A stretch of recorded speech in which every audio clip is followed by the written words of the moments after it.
राधे राधे जी। आज हम गुरु जी की एक और कहानी कथा लेके आए हैं। करौरी में मदन मोहन जी के मंदिर में झाड़ू का काम करते थे। उनका नाम था काले खां, मतलब मुसलमान थे। क्या नाम था काले खां। काले खां बड़े प्रसिद्ध है, मैंने उनका चरित्र पढ़ा भी है। और काले खां जी का तो काले खां जी के नाम से आज भी मदन मोहन जी की आरती होती है। ऐसा होता ही नहीं कि काले खां को प्रणाम नहीं कर दे। देखो कितनी बड़ी बात है। हमारे हिंदुओं में इष्ट ठाकुर जी है, उनकी आरती होती है। और आरती में एक विजय जीतिए व्यक्ति का स्मरण किया जाता है, मतलब अदर समाज का किया जाता है।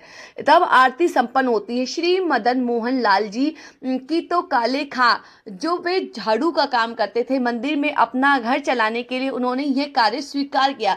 परंतु देखो यहाँ बहुत सारी बातें सिद्ध हो जाएगी। ठाकुर जी के प्रति प्रेम होने के लिए हमको हिंदू धर्म में होना, एक भक्त कुल में जन्म लेना, या हमारा एनवायरमेंट भक्ति युक्त होना जरूरी हो, ऐसा नहीं है। रदास जी कहते हैं, सो ही सुहागन प्रिय जाही।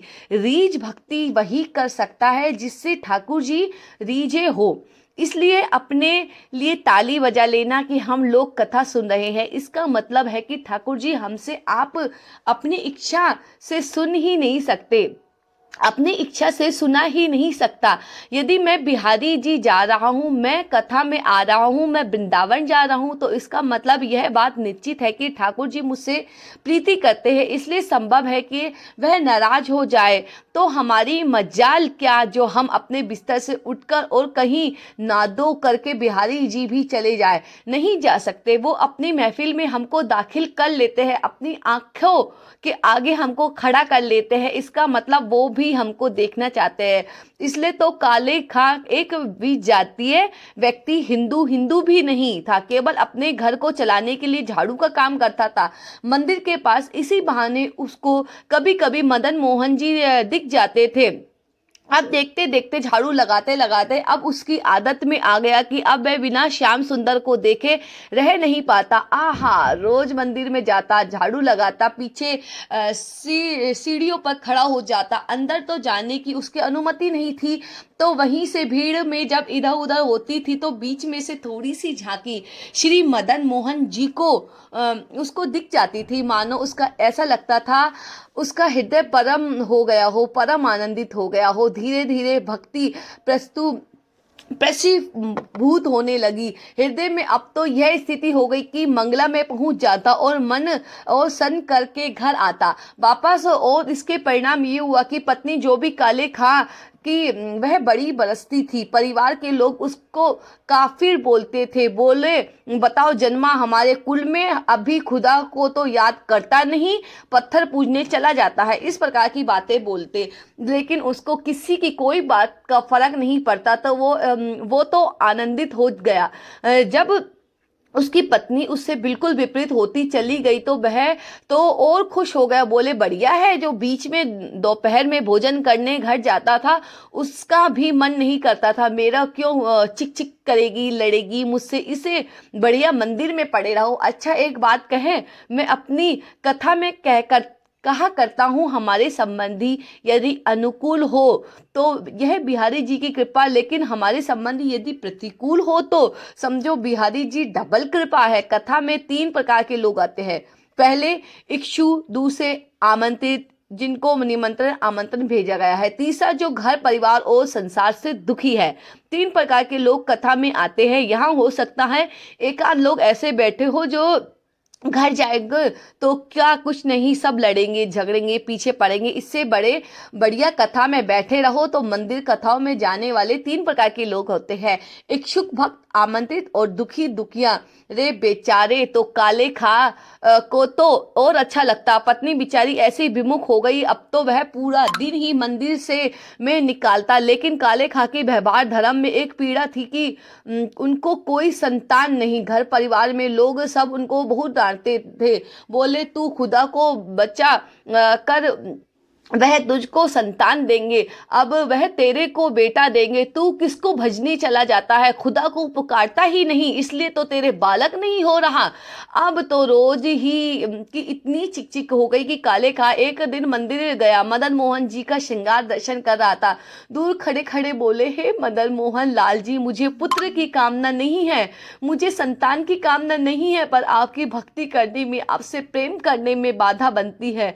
मेरे परिवार के लोग की बातें, और वह बातें तभी खत्म होगी जब मेरे घर एक पुत्र हो जाए। हे नाथ, मुझे पुत्र की कामना नहीं, मेरी कामना तो यह है कि सब चुप हो जाए और मैं आपकी भक्ति करता रहूं, इसके लिए आप मुझे एक पुत्र दे दो। देखो कितने बढ़िया ढंग से ठाकुर जी से पुत्र मांगा, और कृपा ऐसी हुई कि कहा। परिवार के लोगों ने जब ज्यादा बोलना प्रारंभ किया, तभी खबर आई कि काले खा की पत्नी जो है गर्भवती है। पहले तो आधे लोगों के मुंह बंद हो गए। काले खा भी सबको बोल देते, बोलो, तुम लोग कहते थे खुदा को भजो तभी बालक होगा, मैंने मदन मोहन लाल जी ने भेज दी संतान, अब देखना होगी यह। फिर यह हुई कि अब बेटी हुई तो समझेंगे कि इसे ठाकुर जी ने दी, बेटा हुआ तो समझेंगे हमारे खुदा ने दिया। बोला ऐसा नहीं, ये तो ठाकुर जी की कृपा करेंगे, उन्हीं की कृपा से ही हो रहा है।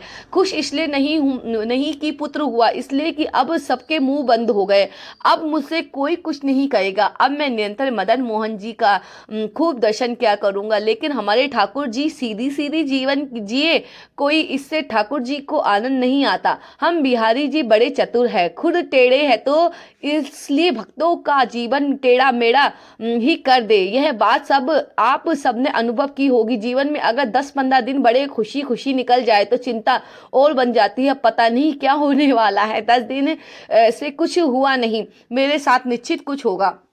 अब काले खा का पुत्र 8 वर्ष का हो गया, सब आनंदित थे। काले खा बड़ा प्रसन्न, अब तो जन्माष्टमी भी मनाता, राधाष्टमी भी मनाता, रामनवमी भी मनाता, घर वालों को नहीं बताता, बस मंदिर में जाकर सब उत्सव जाकर सब उत्सव होते हैं, उसमें आनंद करता है। 8 वर्ष का बालक काले खा का यमुना जी के तट पर, नदी के तट पर कहीं खेल रहा था अपने मित्रों के साथ, और एक सर्प ने उसको डस दिया। सर्प के इस डस की महाराज नीला पड़ गया, उसका पुत्र बेहोश होकर गिर गया। बालक दौड़े दौड़े गए काले खा के घर।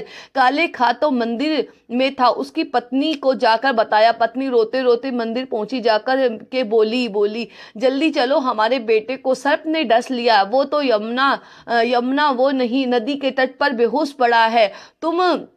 मैं जा रही हूँ उसके पास, तुम जाओ, किसी झाड़ू फूक वाले को लेकर आओ, हमारा बेटा मर जाएगा। लेकिन काले खा व्यस्त था ठाकुर जी की श्रृंगार आरती में।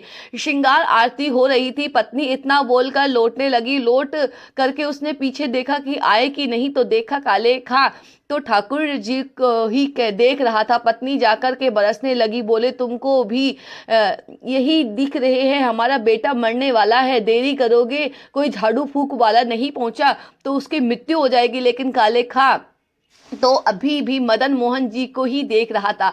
पत्नी ने कहा, यदि मेरे पुत्र को कुछ हो गया तो फिर देखना मैं क्या करती हूँ, तुम्हें और तुम्हारे इस मदन मोहन को दोनों को देखूंगी। ऐसा कहकर पत्नी तो चली गई। काले खा वहीं खड़े रहे, नेत्रों से अरर अश्रु धार बहाने लगे। इसलिए नहीं कि पुत्र को सर्प ने डसा, इसलिए कि मदन मोहन लाल, क्यों आप चैन से नहीं बैठने देते मुझको, क्यों आप चैन से मुझे दर्शन नहीं करने देते। यह सब मुझे पता है आपकी लीला है, और यह सब क्यों करते हो यह भी मुझे पता है। मुझे परखने के लिए मैं अपनी अपनी स्थितियों से तो नहीं रो रहा, लेकिन मेरा पुत्र दिया आपने था तो बचाओगे भी आप ही पुण्य कहूँगा, इसलिए नहीं कि मेरा पुत्र है, इसलिए कि मैं आपसे दूर ना हो जाऊं, बस मेरे पुत्र को बचाना। संध्या आरती के बाद जैसे ही कपाट बंद हुए, काले खा नदी के तट पर पहुंचा। भीड़ खड़ी थी। पत्नी को जैसे पता चला, काले खा बोले, आगे ओझा को नहीं लाए, झाड़ू फूक वालों को बोले, तो वो तो मैं भूल गया। इतना कहना हुआ कि महाराज परिवार के लोगों ने काफिर काफिर कहकर के काले खा को सुनाना प्रारंभ कर दिया। दौड़ कर गए, ओझा को ले के आए। जैसे ही ओझा ने आकर उसकी नब्ज आदि देखी तो कहा, यह बालक तो जीवित नहीं है, इसकी तो मृत्यु हो चुकी है। सब रोने लगे। काले खां की पत्नी ने अपने पुत्र को गोद में उठाया और ले गई मदन मोहन जी के द्वार पर जाकर के अपने पुत्र को रख दिया। बोले, बहुत कहते हैं मदन मोहन लाल जी ने दिया, मदन मोहन लाल जी ने दिया, यह जीवित करके दिखाए इसको अब, और यदि ये जीवित नहीं हुआ खुद भी मर जाऊंगी, तुमको भी मार दूंगी, पूरे परिवार को नष्ट कर दूंगी। इन्हीं की दहली पर तब काले खां ने मदन मोहन लाल जी को निहारा और निहार करके कुछ शब्द काले खां लिखे है, तो थोड़े उर्दू के अल्फाज, लेकिन है बहुत सुंदर। इनमें से कई शब्दों का अर्थ तो मुझे भी नहीं पता उर्दू में, पर एक बात कहे, भक्त की जब चरमो उत्कृष्ट भक्ति हो जाती ना, तो उसकी भक्ति शब्दों के रूप में निकलने लगती है। जब भक्ति चरम स्थिति में पहुंचती, कहा, मीरा ढाई ने भी नहीं गाया, सूरदास ने नहीं गाया, तुलसीदास ने, सबने गाया। एक बात नोट कर लीजिए, जिसने पाया उसने गाया और जिसने नहीं पाया वह गा नहीं पाया। यदि बिहारी जी मिलेंगे ना, तो आप गाने का प्रयास नहीं करोगे, गाना अपने आप प्रकट होंगे, शब्द आपके मुख से कभी। अभी हमारी स्थिति क्या है? अभी हम सूरदास के पद गाते हैं, अभी मीराबाई के पद गाते हैं, हमारी कोई डिमांड नहीं है, हमारी कोई सामर्थ्य नहीं है कि जिस दिन बिहारी जी मिलेंगे उस दिन हमें सामर्थ्य आएगी और आप कुछ ना कुछ गाओगे, यह निश्चित है। जो वे गाएंगे। काले खां मदन मोहन लाल जी की ओर देखेंगे लगा और कहने लगा, मुसफ़ साफी रफीक दिल दोस्त, मेरे नज़दीकी हकीकी ख्याल कीजिए, मेहरबान कदरदान आला तू जहान, बीच मुझसे गरीबों का गुनाह माफ़ कीजिए। काले बेकरार खड़ा तेरे दरबार पे, नंद के कुमार जरा गौर अब कीजिए, हिंदुओं के नाथ तो हमारा कुछ दावा नहीं, जगत के हो नाथ तो हमारी सुध लीजिए। हे मदन मोहन लाल एक द्वार पर खड़ा है तुम्हारे, यदि तुम हिंदुओं के नाथ हो तो हम वापस चले जाएंगे, कोई कृपा मत करना। मैंने सुना है लोग आपको जगन्नाथ बुलाते हैं, जगत के हो नाथ तो हमारी सुध लीजिए। बस यह बात कहनी हुई कि नेत्रों से अविरत अश्रुधार बहने लगे। काले खां और देखते ही देखते जैसे ही अश्रुधार का एक बिंदु नीचे पड़े तो काला पड़ गया। पुत्र विष के कारण जैसे एक बिंदु जाकर उसके पुत्र के मुख मंडल पर पड़ते ही उसका जो काला वर्ण हो चुका था वह श्वेत होने लगा और धीरे धीरे पुत्र ने आंखें खोलने प्रारंभ कर दी। उठकर बैठ गया, देखने लगा, जल पीकर वे बोला, अब्बा अम्मी। जो उसके माता पिता थे उनको उन्हीं शब्द में पुकारा। बोले कि वो कहाँ गया?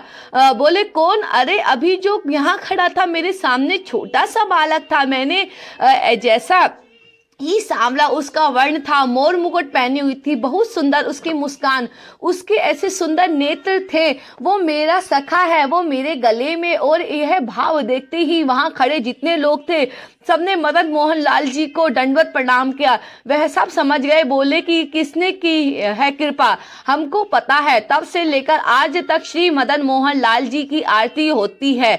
जो आरती होते ही वहां एक आरती पूर्ण होते ही एक पंक्ति गाई जाती है, काले के बेटा को जब काले ने खाया, काले के बेटा को जब काले ने खाया, काले की कविता सुन बेटा जी वायो है। काले खां के बेटा को जब काले नाग ने खाया, तब काले खां की कविता सुन करके उसके बेटा को जवाने वाले बोला, मदन मोहन लाल की एक जय। ऐसा श्री मदन मोहन लाल जी, ऐसे हमारे श्री वृंदावन बिहारी लाल, भरतपुर बिहारी लाल, तो यह कथा क्यों सुनाई है? हमारे यहाँ प्रायोरिटी पहले बाके बिहारी के सारे काम की और उसके बाद भाई उसका पुत्र था वो जीवित हो गया और उसके बाद से जब भी वहां पर आरती होती तो काले खां को जरूर याद किया जाता। तो हमारी कथा कैसी लगी जरूर बताएं। राधे राधे सबको।